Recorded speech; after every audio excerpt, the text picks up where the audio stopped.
Good afternoon friends. 26 तारीख को जैसी हमने फोरकास्ट की थी, मार्केट सडनली ऊपर चढ़ी और सारा जो क्रेडिट है वो जाता है आईटी स्टॉक्स को, जैसा हमने प्रेडिक्ट किया था। जितने भी आईटी स्टॉक्स हैं, चाहे वो एचसीएल टेक हो, एम्फोसिस हो, माइंडट्री हो, इन्फोसिस हो, टीसीएस हो, एचसीएल टेक हो या विप्रो हो, ये सारे के सारे स्टॉक एक दिन में 3-4% से 7-8% तक ऊपर चढ़े और जिन्होंने मार्केट को ऊपर खींच दिया। ये इस महीने की 5वीं फोरकास्ट जो है सक्सेसिव सही गई है, जिसमें हमने 4 तारीख को बोला था शार्प डिक्लाइन आएगा, उसके बाद 13 को, फिर 18 को, फिर 23 को डिक्लाइन आएगा और फिर हमने कहा था 26 तारीख को मार्केट में तेज़ी है और 26 तारीख को मार्केट में तेज़ी आई। लेकिन इस सारी इन्फॉर्मेशन का, इस सारे फोरकास्ट का कितने लोग यूज़ कर पाए, कितना बेनिफिट उठा पाए, ये डिपेंड करता है उनकी कुंडली के ऊपर कि उन्होंने प्रॉफिट कमाया कि लॉस कमाया।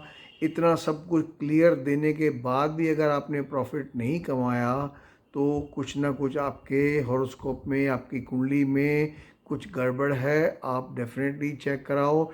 नहीं तो इतनी सारी सक्सेसफुल फोरकास्ट अगर महीने में 4-5 फोरकास्ट अगर मिल जाती हैं सही, तो उसमें इंसान के हज़ारों लाखों रुपए बन सकते हैं। फॉर एग्ज़ाम्पल मैं आपको दूंगा, जैसे जून का हमने बैंक निफ्टी का 34,000 का पुट बिकवाया था, करीब 1100 और 1300 की एवरेज में।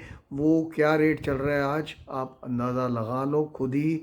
ऐसे ही हमने निफ्टी का जून का 16,500 का पुट ऑप्शन बिकवाया था, उसका क्या रेट चल रहा है आप उसको देख सकते हो। दोस्तों, मैं हूं गुलशन कुमार। ये जो वीडियो बनाया है ये होता है प्योरली एजुकेशनल पर्पस के लिए, based on astrology only. Astrology में कोई टारगेट नहीं होता, सिर्फ डायरेक्शन होती है। उस डायरेक्शन के हिसाब से आपको काम करना होता है और उस हिसाब से आपको प्रॉफिट बुक करना होता है। ये टोटली एक एजुकेशनल वीडियो बनता है। और मैं आपको बता दूं कि स्टॉक मार्केट में हम लोग ट्रेड नहीं करते। मेरी पर्सनल या मेरे फैमिली की या मेरे कुलीग्स की कोई पोजीशन नहीं होती। हम बेसिकली सिर्फ लोगों को गाइड करते हैं जो हमारे पेड सब्सक्राइबर नहीं है। जो पेड सब्सक्राइबर हैं उनको हम प्रॉपर लाइव कॉल देते हैं। उनको ये भी बोलते हैं कि आप जो वीडियो में जो बोलते हैं आप उसको इग्नोर करो, उसको एक एज ए गाइडेंस ले लो, लेकिन काम आपको करना है जो हम आपको करवाएंगे या सजेस्ट करेंगे, ट्रेडिंग सजेशन जो देंगे आपको, काम आपको वही करना है। तो लेट अस सी कि इस हफ्ते में निफ्टी ने कैसे बिहेव किया और उसका टेक्निकल सेटअप क्या है। तो let us go to the technical setup of Nifty and bank Nifty first. दोस्तों, ये निफ्टी का चार्ट है 5 मिनट का।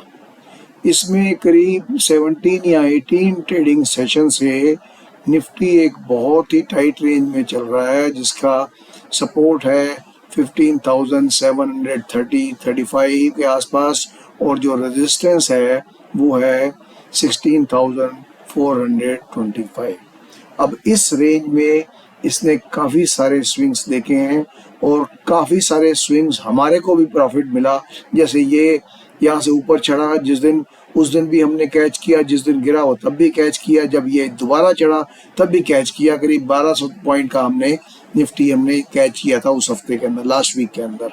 इस हफ्ते भी पहले ये गिरता रहा और ये कल 26 तारीख को जो हमने फोरकास्ट की थी कि मार्केट तेज रहेगी and it will be led by IT stocks, तो यहाँ से देखिए 15,900 से 16,366 जा चुका है, करीब 400-450 पॉइंट के करीब ऑलरेडी चल चुका है। अब देखना है कि ये इस रेजिस्टेंस को पेनिट्रेट कर पाता है कि नहीं, क्योंकि अगर इसने इसको पेनिट्रेट कर दिया तो हमारा जो नेक्स्ट टारगेट हो जाएगा वो 17,100 के आसपास हो जाएगा निफ्टी का। और बैंक निफ्टी की बात करें अगर हम, तो बैंक निफ्टी का जो चार्ट है वो इस टाइम पे 35,700 करीब चल रहा है।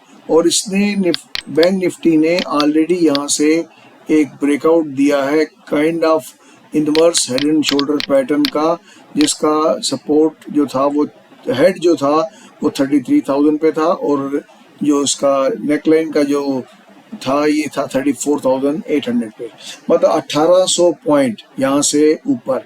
तो अगर ये सक्सेसफुल ऑलरेडी ब्रेकआउट दे चुका है करेक्शन में, ये वापस यहाँ पे आ सकता है सपोर्ट लेने के लिए या इस गैप को कवर करने के लिए, तो उसके बाद इसका जो नेक्स्ट टारगेट होगा वो होगा 36,500 के आसपास। और मेजर रेजिस्टेंस जो है बैंक निफ्टी का वो है करीब 38,000। अगर इसने ये क्रॉस कर दिया तो बैंक निफ्टी जो है it will be heading for 43,000 points. तो खैर अभी वो दूर की बात है, फिलहाल हम बात करते हैं कि ये जो ओपनिंग गैप है ये आज का, ये कवर कर पाता है या नहीं, क्योंकि कुछ बैंकिंग स्टॉक थोड़े जो है ओवरबॉट हैं। हो सकता है इस करेक्टिव डिक्लाइन के अंदर ये कल परसों या 2-4 दिन में इसको कवर करे, तो ये एक अपॉर्चुनिटी होगी यहाँ पे बाय करने की। तो दोस्तों ये थी टेक्निकल सिचुएशन निफ्टी और बैंक निफ्टी की। Let us go back to कि एस्ट्रोलॉजी क्या बोल रही है। दोस्तों अभी आपने टेक्निकली देखा कि निफ्टी जो है रेजिस्टेंस के जो समीप है करीब 16,425 के आसपास इसका रेजिस्टेंस है। वो अगर इसने क्रॉस कर दिया तो हमारा जो नेक्स्ट टारगेट होगा वो 17,100 के करीब होगा।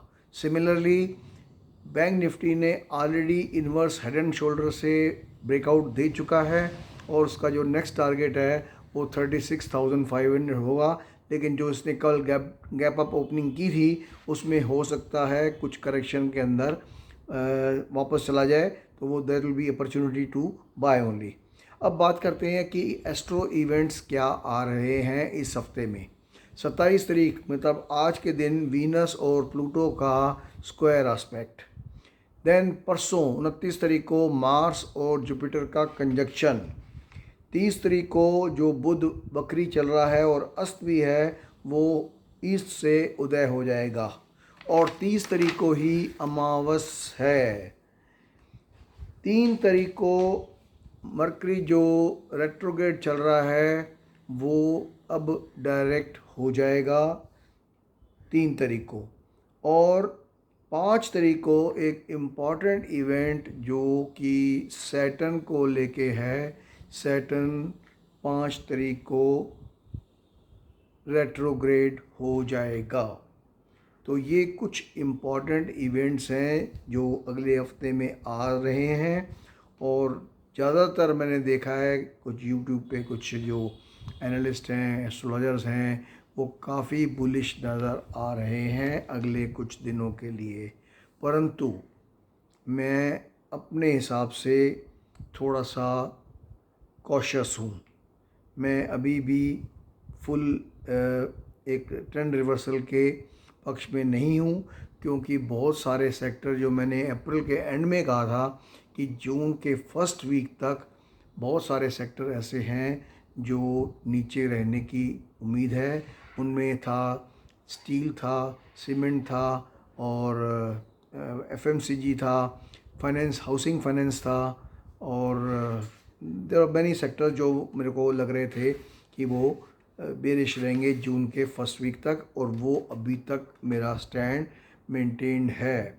अभी भी कुछ सेक्टर या कुछ स्टॉक जो हैं, जैसे जो मैंने नाम लिए हैं अभी, सीमेंट है, स्टील है, एफएमसीजी है, हाउसिंग फाइनेंस हो गया, और देन देयर आर फार्मा हो गया, पावर हो गया, ये अभी भी टेलीकॉम हो गया, ये थोड़े से बेरिश लग रहे हैं कम से कम 8-10 तारीख तक।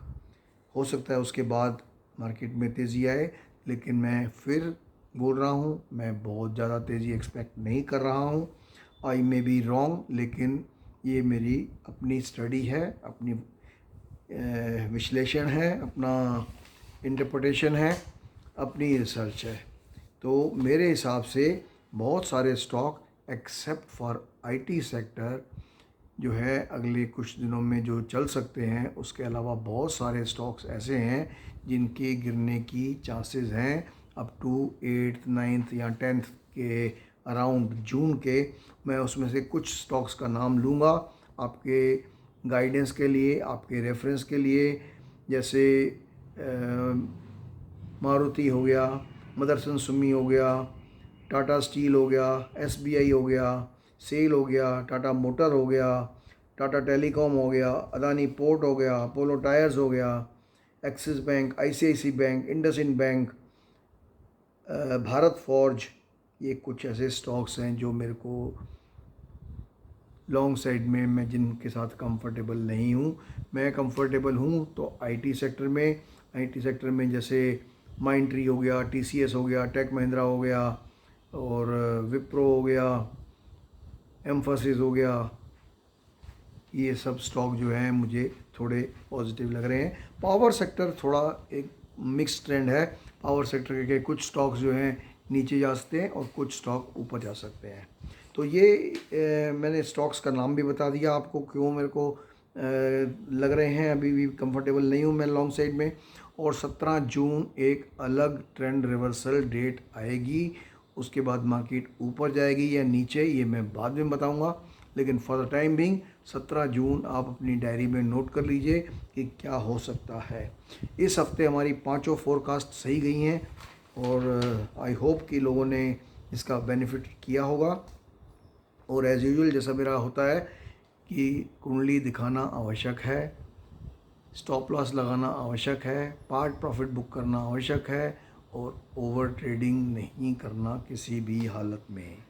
अब बात करें अगर हम कमोडिटीज़ की, तो कमोडिटीज़ में सिल्वर बहुत ज़्यादा ओवरसोल्ड है और ये कभी भी 64,500 से लेकर के 65,000 तक कभी भी जा सकता है। सिमिलरली गोल्ड में भी 700-800 रुपये की मूव कभी भी आ सकती है। क्रूड बहुत ओवरबॉट है, बहुत ज़्यादा 9,000 के आसपास इसको रेजिस्टेंस भी है, और 9,000 अगर क्रॉस कर गया तो then our next target will be around 10,000। तो इसलिए ये एक लेवल क्रूशल रेजिस्टेंस लेवल है क्रूड का, इसके लिए ख्याल रखिए। कॉपर की जहाँ तक बात है, कॉपर अगर 780 से ऊपर रहता है तो चांसेस है कि ये 800 चला जाएगा। सिमिलरली जिंक जो है 325 324 के ऊपर रहता है तो 340 तक भी जा सकता है।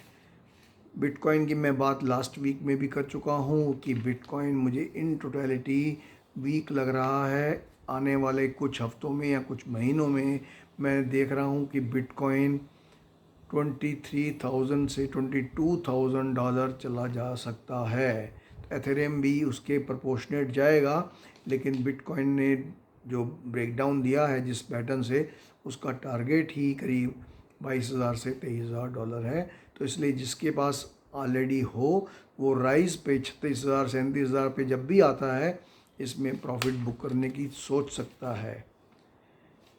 और I think that is all I have covered. Next week का मैंने आपको बता दिया है कि क्या सोच रहा हूँ मैं और क्या लग रहा है। मंडे को हो सकता है बाज़ार ठीक ठाक खुले, लेकिन ओवरऑल बहुत सारे मेजॉरिटी सेक्टर जो हैं 60-70% जो स्टॉक्स हैं वो मुझे वीक लग रहे हैं for the first 8 to 10 days, और जो पॉजिटिव लग रहे हैं वो रहेंगे आईटी सेक्टर। तो दोस्तों, this was our video for this week. I wish you a very happy weekend and profitable next week also. Thank you very much.